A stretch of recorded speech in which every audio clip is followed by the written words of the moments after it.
à fait en ordre. Merci aussi d'avoir respecté les temps. Donc voilà, mon rôle est maintenant de lancer le débat pour cette deuxième session.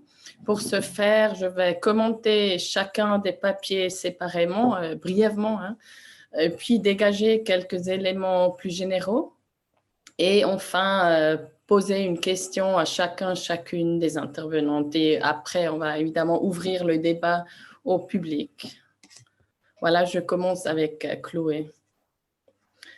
Chloé montre que le caractère masculin du travail de programmation, bien que récent et construit, est pourtant considéré comme une évidence, aussi bien d'ailleurs par le grand public que par les professionnels eux et elles-mêmes. Cette évidence fait que la professionnalité rime encore trop souvent avec la masculinité, ou d'ailleurs même avec le simple fait d'être un homme. En parallèle, cette évidence du caractère masculin du travail fige les stéréotypes de genre. Des compétences et des sensibilités bien distinctes sont associées aux deux sexes. Les femmes aiment ci et ça, on apprend que c'est notamment la simplicité en matière de jeux vidéo, les jeux d'enfants, comme tu disais aussi, et les hommes, eux, en revanche, apprécient la complexité. Par ailleurs, ces stéréotypes de genre vont tellement de soi que si une femme n'a pas le goût des femmes qu'elle est censée avoir et n'est donc pas conforme aux stéréotypes, cela ne questionne pas le stéréotype de genre, mais bien l'appartenance sexuelle de la personne même. C'est dans cette logique que les femmes deviennent des garçons manqués, comme tu le dis, Chloé. Je trouve ce point important et fascinant et aimerais le discuter un peu plus en profondeur et je vais aussi y revenir dans mes remarques conclusives.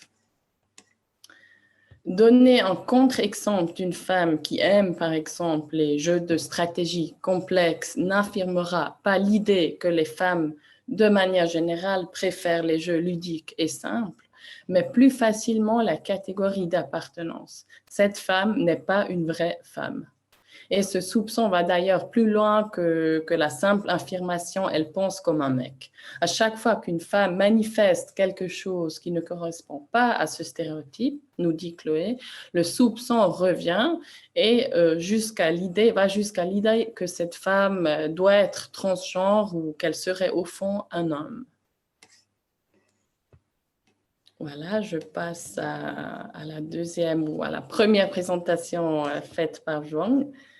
Zhuang nous livre un compte-rendu socio-historique de l'évolution de l'image sociale du groupe des femmes au Corée du Sud. C'est ainsi qu'il nous montre que les femmes ont été imaginées comme un groupe homogène, partageant un modèle de vie et de féminité, sur la base desquels les femmes sont incluses ou exclues du monde du travail au fil du temps. Je ne vais pas aborder chacun des modèles que Zhuang vient de présenter, mais souhaite relever quelques éléments. Zhuang aborde ces différents éléments de féminité sous l'angle de leur rôle en matière de promotion des carrières féminines. Il constate ainsi que le modèle de féminité a servi de prétexte pour licencier les employées femmes lors de la crise financière de 1997, tandis que quelques années plus tard, ce même modèle est devenu un élément essentiel dans la stratégie de promotion, notamment des ingénieurs. C'est-à-dire que dans un des cas, le modèle de féminité dessert les carrières féminines et l'autre fois, il sert de base pour la promotion des femmes. Mais en aucun cas, bien entendu, c'est important, ce modèle brise les stéréotypes de genre et romprait avec une conception dichotomique des sexes. Et comme dit si justement Zhuang, tant que cette conception dichotomique n'est pas remise en question, elle pourra dans le futur facilement à nouveau être utilisée afin de justifier des perspectives discriminatoires à l'égard des femmes. On pourra ainsi dire que si un certain modèle de féminité peut agir en faveur de la promotion des carrières féminines, il n'apporte strictement rien, même au contraire d'ailleurs, en matière d'égalité des sexes. Quoi qu'il en soit, un modèle de féminité est réducteur, est biaisé et enferme les femmes dans un groupe homogène. Ce point me semble essentiel ici. Et ce point me fait penser au cas des bouchers et bouchères que j'ai étudié en Suisse, très rapidement parce que ça fait vraiment écho à mes travaux. Le métier de la viande en Suisse rencontre problème de pénurie de main-d'œuvre et souhaite, pour combler ce manque et afin d'améliorer leur image sociale, attirer plus de femmes au sein de la profession. Ce travail de promotion devrait se réaliser via la création de filières féminines, c'est-à-dire des filières qui requièrent des soi-disant compétences féminines. On crée ainsi une représentation construite sur la bicatégorisation des sexes. La symbolique des tâches et des gestes reste adossée à la différence des sexes, ce qui engendre une nouvelle division sexuelle et spatiale du travail. En ce sens, cette promotion des carrières féminines ne se fait nullement au nom de l'égalité, mais à une visée purement stratégique. Cet élément fait d'ailleurs référence aussi aux injonctions contradictoires mentionnées par Chantal Morlet tout à l'heure. Cette idée, on aimerait attirer des femmes, mais les stéréotypes restent bien présents et enferment les personnes dans des catégories homogènes. Voilà, je passe à mes remarques, on va dire, plus générales et de synthèse et aux deux questions à la fin.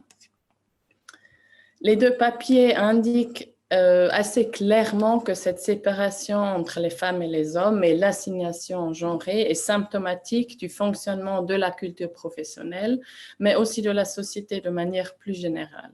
C'est ainsi, comme dit Chloé dans son papier, l'industrie du jeu vidéo est un lieu où se crée une culture professionnelle masculine qui s'est dotée de valeurs, de rites de passage, d'espaces réservés et de moments d'entre-soi où se cultivent des goûts et des compétences pensées comme masculines. Au lieu de devenir des vrais professionnels ou des vraies joueuses, les femmes restent donc des femmes. Ce constat constitue un vivier pour les discussions sur l'inadéquation des femmes à effectuer telle ou telle autre tâche et contribue à ériger la figure du bon professionnel au masculin. Cette conception entraîne non seulement une stéréotypisation des compétences, mais conduit également à légitimer la sexuation de certaines activités. C'est ainsi que la professionnalité tout court continue à se décliner avant tout ou uniquement au masculin. Il semble ainsi que le secteur des jeux vidéo se décline au masculin parce que les conditions d'exercice y sont déclarées et construites comme telles. Et bien entendu, il n'y a rien de naturel là-dedans. Enfin, pour terminer, le masculin doit ici être compris comme le genre neutre, universel et allant de soi, celui qui fait foi. L'appartenance sexuelle des hommes a ainsi, en quelque sorte, été effacée. Tandis que les femmes, elles gardent un statut anormal à part, ne faisant pas partie de la communauté des vrais joueurs ou joueuses ou vrais professionnels. Et voici une question pour Chloé. Tu parlais plus dans ton papier que dans ta présentation, me semble-t-il, des pratiques de résistance et d'ajustement des femmes face à cet univers masculin. Est-ce que tu pourrais revenir un peu sur cet élément et nous dire un peu plus sur la manière dont les femmes font face à cette culture masculine forte? Et peut-être un peu mieux distinguer, dégager ce que tu mets du côté de la résistance ou bien ce que tu définis comme étant des ajustements.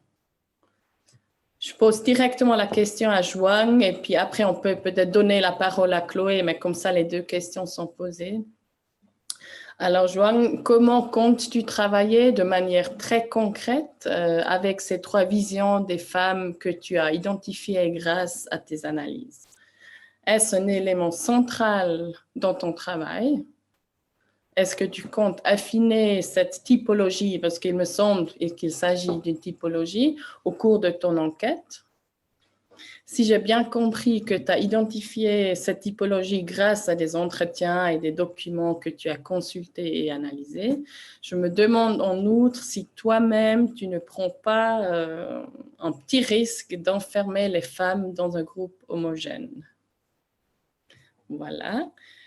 Donc, je propose de donner la parole à Chloé, ensuite à Joanne, avant d'ouvrir le débat avec l'ensemble du public. Merci beaucoup Isabelle pour ces remarques très très justes. Et puis cette question, en fait, c'est vrai que j'ai pas eu le temps de revenir sur cet aspect-là. Donc, concernant les ajustements et les résistances des femmes par rapport à tout ça. Donc, j'ai parlé un petit peu rapidement de cette chef d'équipe qui tout simplement veut quitter l'entreprise pour trouver une entreprise plus accueillante. D'une manière générale, elles ne veulent pas rester dans le secteur du jeu vidéo, mais ce n'est pas particulier aux femmes.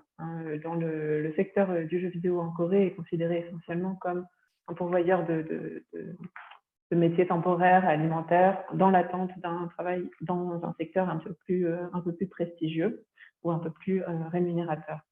Donc, je ferme cette petite parenthèse. Mais dans les petits, moi j'ai appelé ça des petits pas de résistance, parce que c'est vraiment très très minime comme résistance. Il y a peu de confrontations directes. Il y a essentiellement des stratégies d'éviction.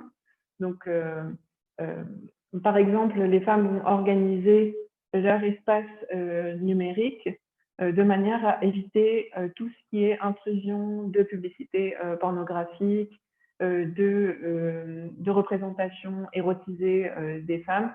Donc, ça, il y a pratiquement toutes les femmes de l'entreprise m'en ont parlé, d'une certaine souffrance par rapport à un environnement numérique qui est extrêmement agressif, en fait, puis qui se rapporte dans le droit français à du harcèlement.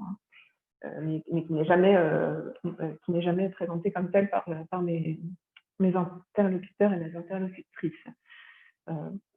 Donc, elles ont ces stratégies d'évitement de problèmes qu'elles ont identifiés, et puis elles ont ensuite des petites initiatives de résistance quand elles trouvent que quelque chose est intolérable. Donc, elles vont par exemple lever les yeux au ciel quand il y a des remarques trop sexistes. Elles vont soupirer. En fait, c'est des signes de lassitude plutôt.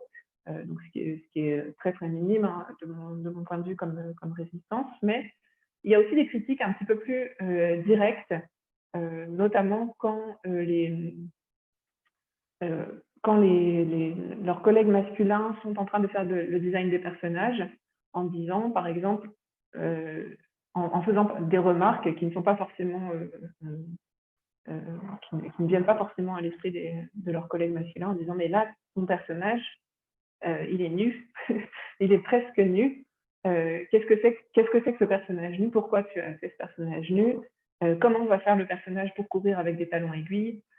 Donc ce genre de critiques, qui sont des critiques directes, pas généralement formulées d'une façon très arrangeante, mais qui sont jamais vraiment prises en compte par les collègues. Voilà, en ce sens-là, c'est vraiment des petits pas de résistance, et en général, ça se solde sur, c'est balayé du revers de la main sur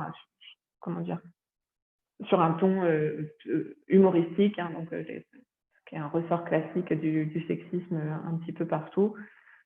Et donc, on s'accommode finalement de toutes ces choses-là jusqu'au moment où on considère que c'est de toute façon un mal temporaire, puisque le fait que les femmes sont présentes de façon temporaire, c'est une représentation très très masculine, mais c'est aussi une représentation féminine. Les femmes se projettent pas dans des carrières dans le jeu vidéo d'une manière très générale. Donc là, je ne mentionne pas les exceptions qui existent, puisqu'il existe des exceptions avec des femmes qui vont vouloir s'insinuer dans le monde du jeu vidéo, mais plutôt, à ma connaissance, c'est plutôt du côté business que du côté créatif. Disons, c'est pas des personnes qui vont vouloir développer des univers fictionnels qui les intéressent, mais c'est plutôt pour développer plutôt des business. Voilà, donc il y a ça comme type de résistance. De ce que j'ai observé, c'est très minime, mais il y a certainement d'autres choses un petit peu plus importantes, notamment avec les évolutions récentes en matière de droits des femmes en Corée. Super, merci pour ta réponse. Joang, est-ce que tu souhaites répondre ou donner des éléments de réponse à la question que j'ai posée? Oui, merci beaucoup, Isabelle, pour ta synthèse pertinente à la question. En fait, en ce qui concerne la question que j'avais fait avec cette recherche, je dois avouer que ce sujet de recherche, je suis doctorant et je travaille sur une étude comparative entre des grands projets en neurosciences, Human Brain Project ou Cohere Brain Initiative, etc. Donc, honnêtement, cette recherche ne fait pas partie de mon travail de thèse. Mais d'un point de vue plus général, je pense que si je suis intéressé par cette étude sur l'évolution des visions sur les femmes en Corée, c'est probablement parce que je voudrais travailler sur ou débattre contre le développementalisme qui est très présent en Corée en matière de la politique en sciences et techniques et en ingénierie en général, ce qui a été formé depuis le régime militaire. Même si cette vision développementaliste est affaiblie au cours du temps, chaque fois il y a des crises économiques, crises financières ou crise de 2008 et maintenant la crise de la quatrième révolution, le développementalisme ou ce slogan de nous pouvons le faire revient avec une force, grande force. Et chaque fois ça se produit, les questions sociétales ou les questions sociales sont plus ou moins cachées comme les questions de l'égalité homme-femme. Donc, de ce point de vue, je vais chercher une manière d'intégrer cette recherche au sein de ma thèse ou aux études que je vais mener après la thèse. Oui, si c'est une réponse que tu voulais. Merci. Merci. Maintenant, je ne sais pas comment faire. Est-ce que les personnes lèvent leurs mains ou est-ce que chacun prend la parole? Vous m'aidez peut-être un peu les organisateurs et surtout, vous me dites quand il faut s'arrêter avec le changement de programme. Je ne sais pas quand notre session devrait se terminer. Et si vous avez des questions, vous pouvez lever les mains dans la liste des participants ou écrire dans le chat comme ici. En ce qui concerne le roman Kim Ji-young né en 1942, oui, j'ai entendu dire que c'est un excellent roman. Et puis, je ne savais pas. Ce roman a été traduit en français. Je recommande vivement ce roman. Puis, je n'ai pas le chiffre exact en ce qui concerne le pourcentage des femmes dans les STEM. En général, je ne sais pas si Chloé, tu vois. Oui. Mais je crois qu'entre 20% à 50%, mais en ingénierie comme en sciences, en informatique ou la mécanique, etc., c'est moins de 20%. Mais en sciences naturelles, c'est presque 50-50.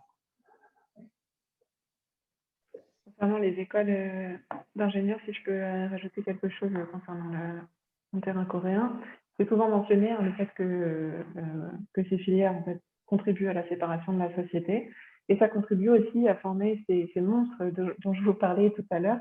On dit que les femmes qui sortent ce que disaient mes interlocuteurs sur ce terrain, c'est que les femmes qui sortent de ces écoles d'ingénieurs ne sont plus vraiment des femmes puisque en fait elles ont été confrontées à un ratio qui fait qu'elles sont elle dispose d'un cheptel d'hommes plus conséquent. Et que donc, une femme en école d'ingénieur peut changer de petite amie toutes les semaines, ce qui fait fondamentalement que c'est une femme dangereuse, en fait, une femme qui est l'objet de soupçons.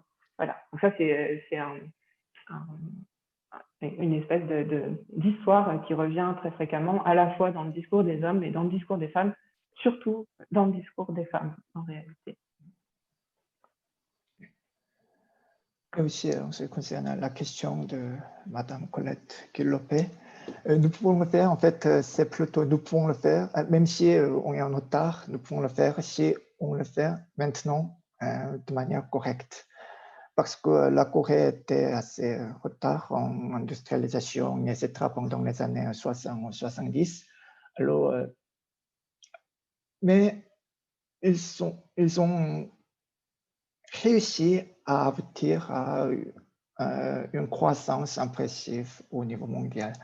Alors, les Coréens sont très fiers et puis ils pensent que même s'il y a des problèmes ou des crises, on peut le faire. Si on veut le faire, on peut le faire. Le problème, c'est que parfois, il y a des questions, on ne pouvait pas le faire. Par exemple, les Coréens ne peuvent pas, je sais pas, gagner contre les États-Unis ou la Chine directement comme ça. Oui. On ne va pas gagner la guerre contre la Chine maintenant. Mais en disant que nous pouvons le faire, si je dis que, oui, écoutez, ce ne sera pas très facile de gagner contre les États-Unis ou la Chine, ce serait moi qui est négatif, qui est pessimiste, qui abandonne avant la bataille. Alors, ce serait moi qui est méchant et les autres gens qui disent que il faut faire maintenant si on ne veut pas être colonialisé une fois encore. Et ce discours-là produit et reproduit l'esprit développementalisme ou la vision développementaliste, comme je vous ai dit tout à l'heure. Il y a une question de Bénédicte Rousseau. Je vais peut-être la lire sur le chat et demande à Bénédicte Rousseau si nécessaire d'élaborer. Donc, la question est la suivante. Y a-t-il des associations très visibles sur les droits des femmes en Corée? Quelles en sont leurs priorités et les causes emblématiques?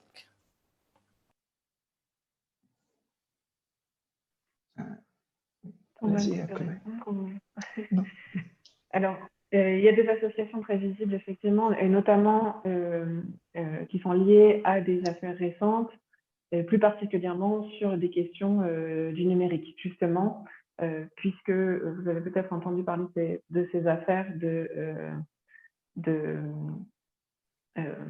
ne sais pas comment qualifier ces affaires sordides, en fait, qui sont des affaires d'exploitation sexuelle de femmes, parfois de jeunes filles mineures, sur des forums en ligne. Donc, ces cas-là ont ravivé en fait les mouvements féministes qui se développent depuis quelques années en Corée déjà, et ont en fait orienté aussi la discussion vers le problème d'impunité qui est lié aux pratiques illégales en ligne, donc que ce soit des pratiques de harcèlement ou de violences sexuelles qui, en fait, parce qu'elles sont médiées par des dispositifs numériques, sont plus difficiles, en tout cas sont très difficiles à détecter et posent le problème de l'anonymat. Donc, on a une illustration assez frappante. Enfin, je suis contente d'avoir assisté à cet événement aujourd'hui où, avec une conférence en ligne, on est insulté et menacé de mort en direct, dans un contexte d'impunité totale, en fait. Donc, le développement du numérique, en fait, pose des questions et permet aussi de raviver certaines associations et de donner du poids, en fait, aux revendications des femmes. En Corée, il y a des revendications très, très importantes relatives aux violences faites aux femmes dans le cadre du couple, puisqu'il y a aussi ce problème-là qui est très, très important en Corée, c'est les violences domestiques. Et puis donc, c'est ce problème d'exploitation sexuelle. En fait, les associations féministes ont plusieurs causes très, très différentes. Notamment, il y a toujours la question en cours de du dédommagement des femmes de réconfort qui ont été abusées par l'armée japonaise. Enfin, il y a énormément de revendications différentes.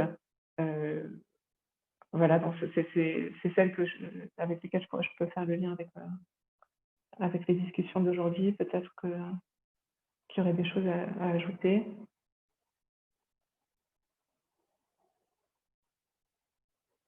Évidemment, les questions d'inégalité salariale sont aussi importantes, hein, mais un petit peu moins visibles sur la scène médiatique, en tout cas dernièrement.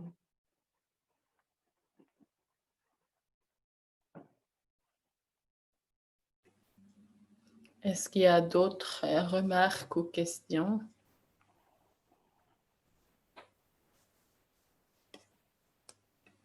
Moi, j'aurais éventuellement une question sur la question du pouvoir des femmes dans la société coréenne. Parce qu'on a vu, même si ça n'a pas duré très longtemps, une femme accéder au pouvoir, à la présidence, ce qui n'est toujours pas le cas en France, on en est loin, ou aux États-Unis. Donc, comment est-ce qu'on peut concilier ça?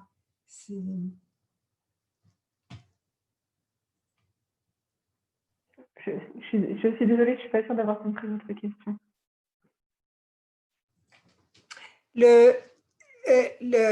L'image des femmes qui nous est présentée, que ce soit dans l'industrie du jeu vidéo ou plus généralement dans le monde du travail, c'est une position dominée, complètement dominée.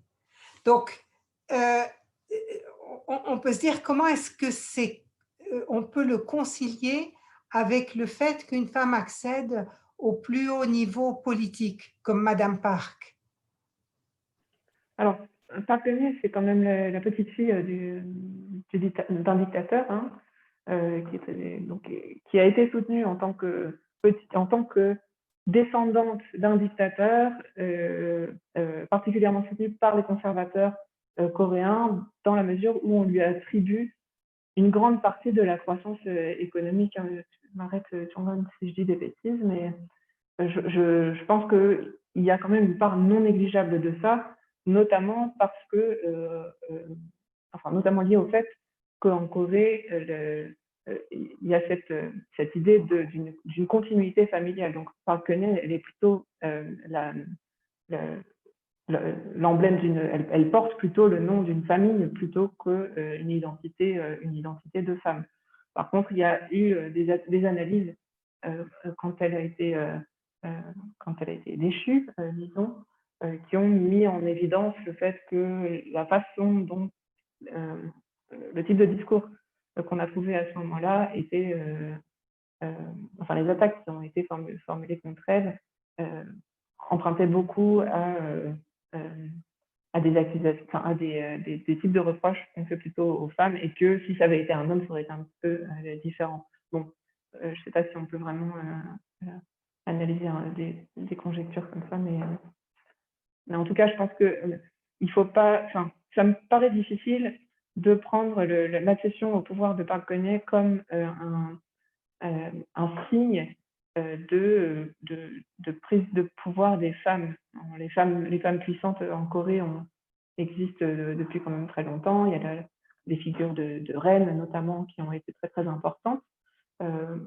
Mais c'est pas. Je pense pas que c'est peut-être mon pessimisme qui parle, et je pense pas que ça c'est un signe très très très significatif d'une évolution de la société. Pas du tout même.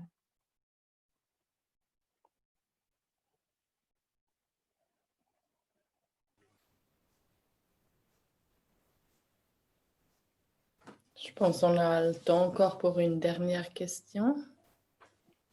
Alors, il y a des questions dans le chat à laquelle éventuellement on peut répondre. Je voulais poser une question, moi, c'est sur la question de l'évolution matérielle des conditions de vie des femmes, et notamment l'accès à l'emploi.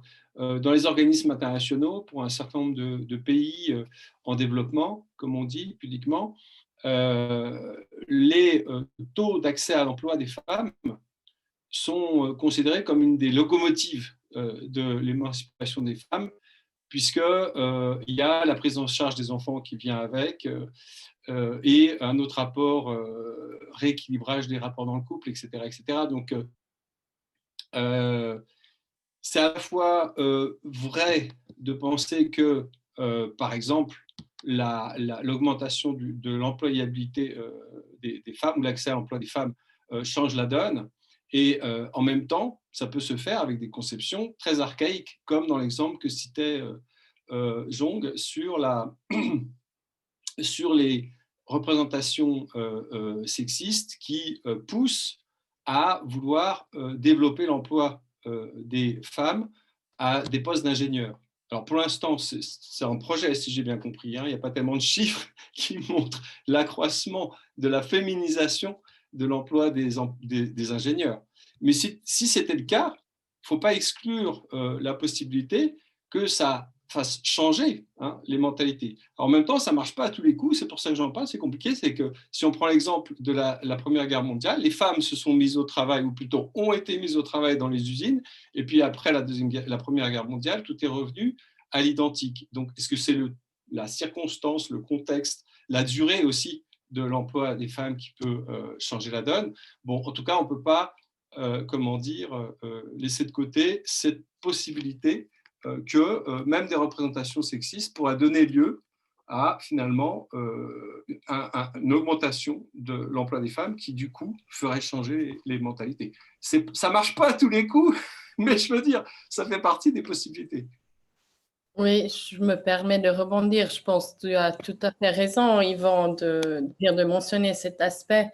Après, on sait très bien que plus de mixité produit pas automatiquement plus d'égalité. Au contraire, c'est possible que ça soit même avec un effet contraire, c'est-à-dire une reconfiguration à l'interne des métiers avec des secteurs dits féminins et des secteurs dits masculins. Donc, comme c'est le cas au sein des métiers de la viande en Suisse, on attire les femmes et on leur réserve une place bien particulière au sein des métiers. Donc oui, certes, il y a un peu plus de mixité, un peu plus de femmes bouchères, mais pas du tout plus d'égalité au sein du métier.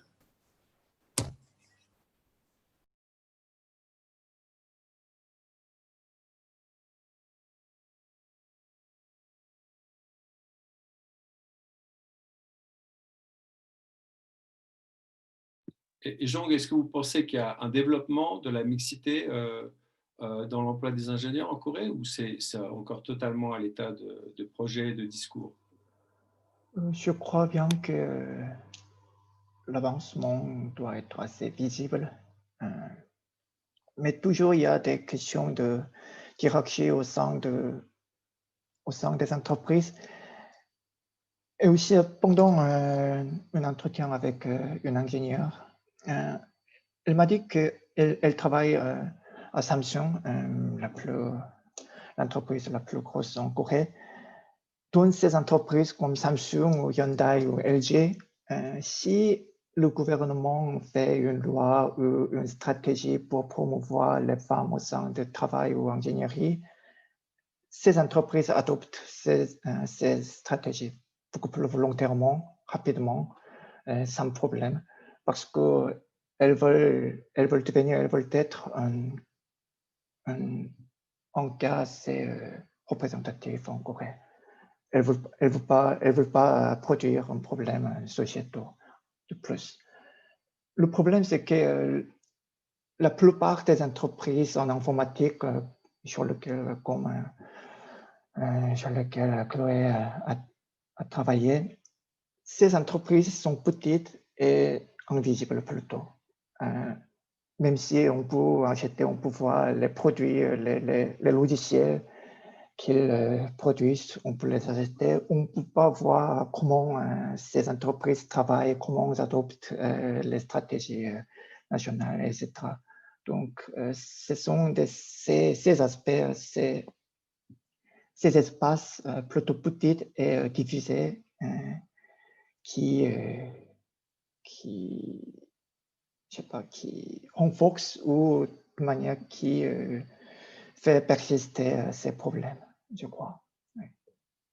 Alors, il y a une différence entre les grandes entreprises et les petites.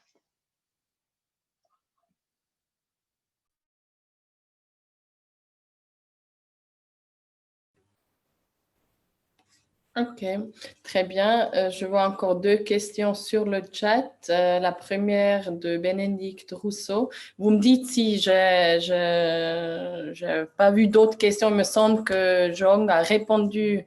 C'était des questions pas mal factuelles, donc il a déjà répondu à certaines des questions. Vous me dites si j'ai oublié des questions, mais je vois encore deux, en tout cas, de Bénédicte Rousseau qui pose la question suivante.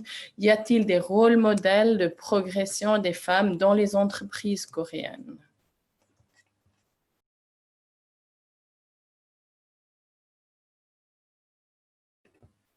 Qui est-ce que souhaite y répondre ou donner des éléments de réponse? Si vous êtes au courant. Moi, j'en vois pas personnellement, mais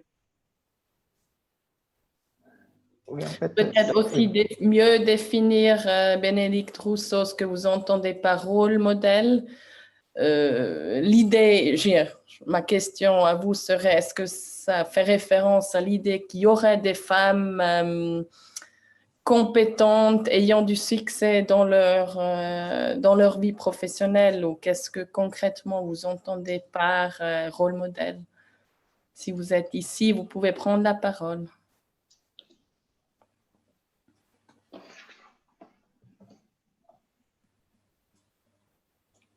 Bénédicte Rousseau, vous êtes là? Oui, vous m'entendez? Oui. Ce que je voulais dire, c'est que souvent, il y a des, enfin, en tout cas, dans les pays occidentaux, en France, pour le pays que je connais le mieux, mettre en évidence des rôles modèles de réussite féminine, ça a aussi fait progresser la cause. C'est-à-dire que ça a permis de dire c'est possible, regardez, une telle l'a fait. Donc on a des pionnières qui aspirent derrière elles des jeunes qui vont vouloir faire des carrières, etc. Est-ce que ça existe déjà en Corée ou est-ce que c'est encore en germe dans des politiques qui sont mises en place au niveau des écoles, au niveau de l'emploi, etc. Je crois bien que les historiennes, surtout féministes, ont travaillé beaucoup sur ces questions pour mettre en lumière sur les ingénieurs ou les scientifiques féminins en Corée. Mais ces rôles modèles ne sont pas assez évidents et visibles en Corée, si je peux le dire. Alors, plutôt les grandes entreprises ou le gouvernement ou les universités aussi, ces établissements plutôt lancent les initiatives pour construire des liens entre les étudiantes en ingénierie et les ingénieurs au sein des entreprises comme un mentorship. C'est très à la mode en Corée pour faire un mentorship entre les femmes ou entre les hommes. Et alors, ces initiatives sont plus visibles que rôle modèle évident en Corée.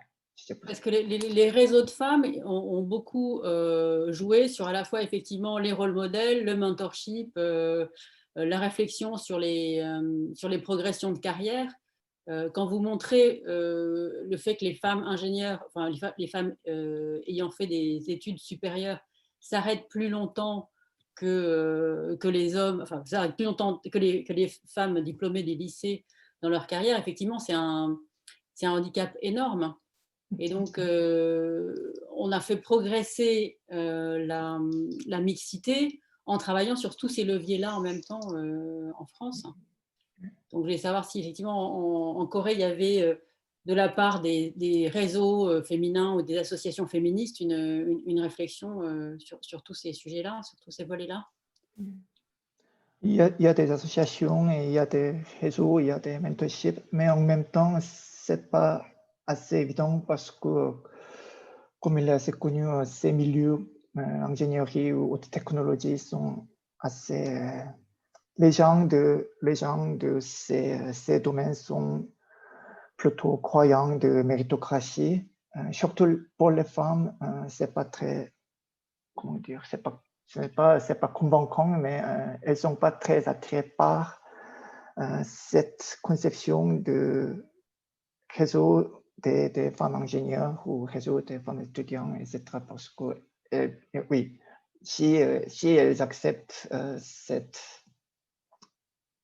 comment dire, cet aspect ou cette voie, elles ont peur que cette orientation soit pas vraiment avantageuse pour leur carrière.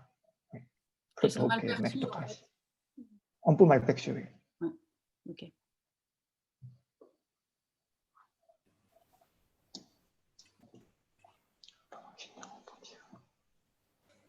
Encore une question, une nouvelle qui vient d'être posée, mais une qui est plus là dans le chat, de Alabo. Réfléchit-on sur et comment combattre les contre-réactions sur le fait de vouloir faire leur place aux femmes dans le monde du numérique? Conception, jeux conçus en tenant compte de leur présence. Je ne sais pas si la question est claire pour les intervenants, intervenantes.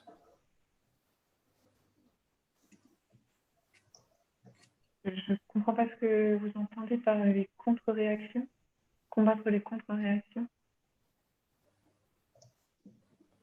Est-ce que la personne qui a posé la question pourrait préciser?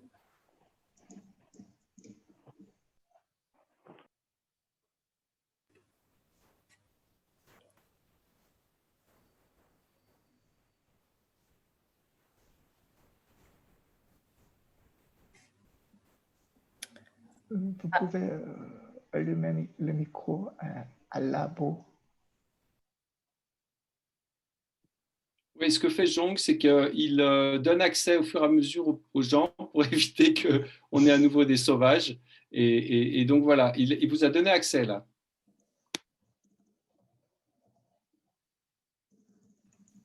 À Labo, si vous êtes ici.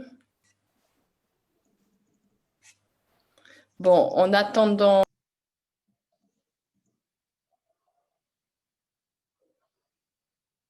Ah, pardon, mon micro.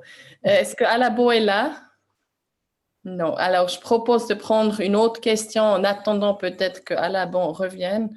Une question de Stéphane. Comment se vit la maternité pour une femme ingénieure en fonction? Est-il accepté que les pères, eux aussi, prennent des congés parentaux, parentaux?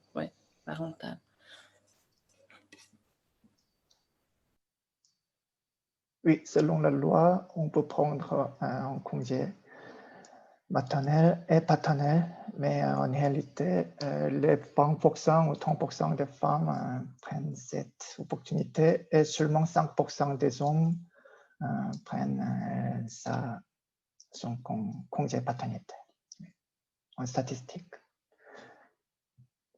Je ne sais pas exactement comment ça marche, mais la pression est assez forte. Oui.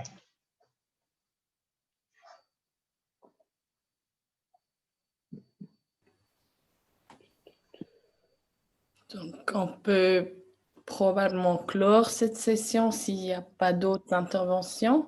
Oui. Donc, merci beaucoup aux intervenants et à l'intervenant et à l'intervenante. C'était très riche comme sujet et de discussion. Merci beaucoup et encore merci aux organisateurs de m'avoir donné l'occasion de discuter vos présentations qui étaient très intéressantes.